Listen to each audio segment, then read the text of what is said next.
कलयुग में खाटू श्याम कौन है और उनका क्या महत्व है और कैसे खाटू श्याम प्रकट हुए, ये अभी हम देखने जाएं तो आज के युग के प्रमाण में जब घटोत्कच, कौन घटोत्कच, ये महाभारत काल की बात है कि घटोत्कच जब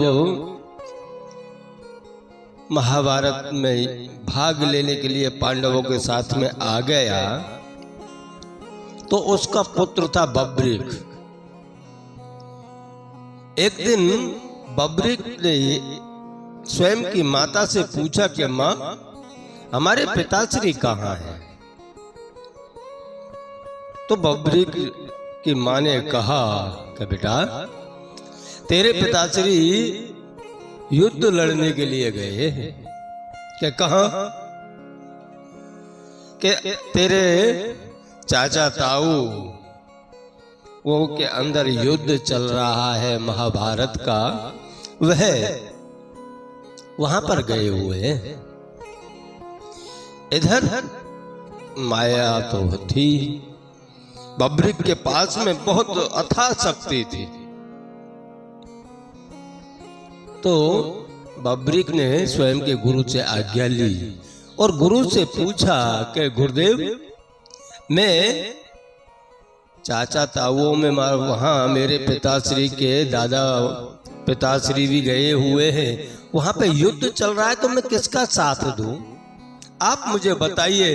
तब उनके गुरु ने कहा कि एक काम करना, जो भी पक्ष कमजोर हो, ये नीति थी, आप देखो कि आप युद्ध में जा रहे हो, लेकिन जो पक्ष कमजोर हो आप उसकी तरफ से लड़ना।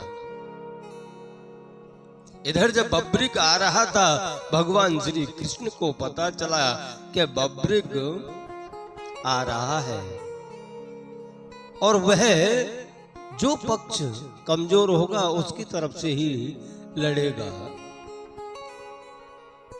और अभी तो पक्ष कौरवों का निर्बल चल रहा है, कौरव कमजोर पड़ रहे हैं, इसलिए बब्रिक कौरवों की तरफ से लड़ाई लड़ेगा।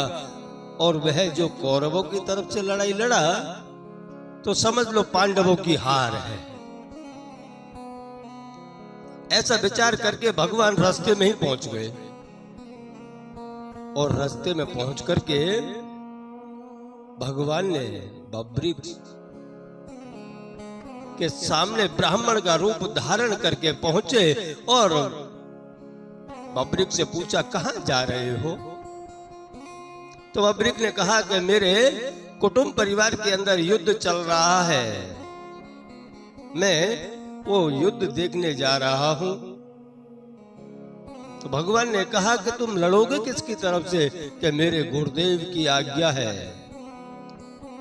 जो भी पक्ष कमजोर होगा मैं उसी की तरफ से लड़ूंगा।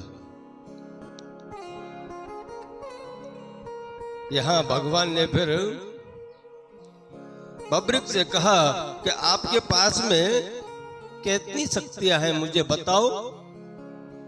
तो बब्रिक ने कहा कि मेरे पास में ऐसे ऐसे अस्त्र हैं, ऐसे 3 तीर हैं जिनसे मैं पूरा युद्ध का वातावरण बदल दूंगा। कि पहले हमें तो परीक्षा करके बताओ, पहले आप हमें ये बताइए कि आप कैसे पार कर सकते हो, युद्ध का वातावरण कैसे बदल सकते हो, जो कमजोर पक्ष होगा वो विजय कैसे होगा? क्योंकि शक्तिशाली 3 ही बाण थे बब्रिक के पास में। और भगवान ने कहा कि तुम एक काम करो, यह पीपल का पेड़ है और तेरी शक्ति मुझे बता, कैसे तू युद्ध बदल सकता है? कि मैं एक बाण से पूरे जितने पीपल के पेड़ हैं, पेड़ के अंदर पत्ते हैं, उन पत्तों को एक ही बाण से छेद सकता हूं। तो भगवान ने कहा कि छेद करके बताओ।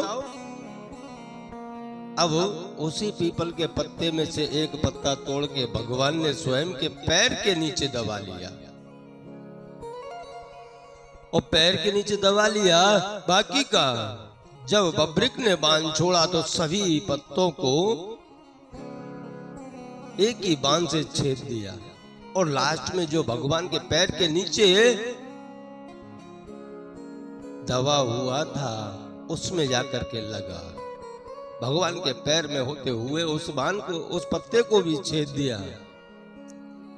भगवान ने कहा ये बात तो तेरी सही है भाई, तू युद्ध का वातावरण तो बदल सकता है।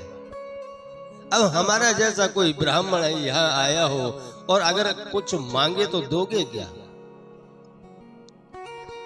बब्रिक ने कहा कि मैं घटोत्कच का पुत्र हूं, आप जो भी मांग सको मांग लो, हंसते हंसते दूंगा। तभी भगवान ने बब्रिक का सिर मांग लिया, और जब सिर मांग लिया तब बब्रिक ने कहा कि आप कौन हो? मैं तो सिर दे दूंगा, पर मैं जा रहा हूं युद्ध देखने के लिए, और आप मेरा सिर मांग लोगे तो मैं युद्ध कैसे देखूंगा?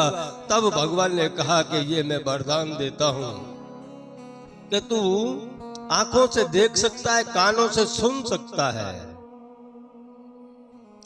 इसको तुम देख सकते हो युद्ध को, ये मेरा वचन है। तो बब्रिक ने स्वयं का मस्तक उतार के भगवान को समर्पित कर दिया, और भगवान ने लाकर के एक पहाड़ पर उस मस्तक को रख दिया जहां युद्ध चल रहा था। अब उसमें घटना एक ऐसी भी घटती है, संत लोग बताते हैं कि जब जब सेनाएं आपस में लड़ने के लिए नजीक आए तभी बब्रिक बहुत जोर से अट्टहास करके हंसने लगे कि ये मायावी दुनिया है, कैसे लड़ रही है आपस में, भाई भाई लड़ रहे हैं तो उसको हंसी आ जाए, और जैसे ही वो हंसे तो सेनाएं पीछे को हट जाए। बहुत प्रयत्न किया, धीरे धीरे भगवान ने जाके कहा कि भाई तेरी हंसी को रोक ले, ये युद्ध हो नहीं पा रहा है। तो बब्रिक ने उसी पहाड़ पर से पूरा युद्ध देखा महाभारत का। फिर जब भगवान ने युद्ध समाप्त हो गया, फिर बब्रिक के पास में पहुंचे और बब्रिक से कहा कि बब्रिक मांग, तूने इस युद्ध में क्या देखा? पहले तो मुझे ये बता, और बाद में तेरी जो इच्छा है वह मांग लेना, आज मैं प्रसन्न हूं।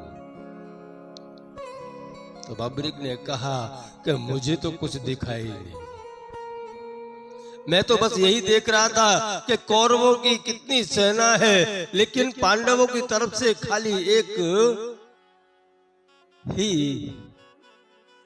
एक ही पुरुष युद्ध लड़ रहा है, जिसके 5 मुख हैं, 10 हाथ है,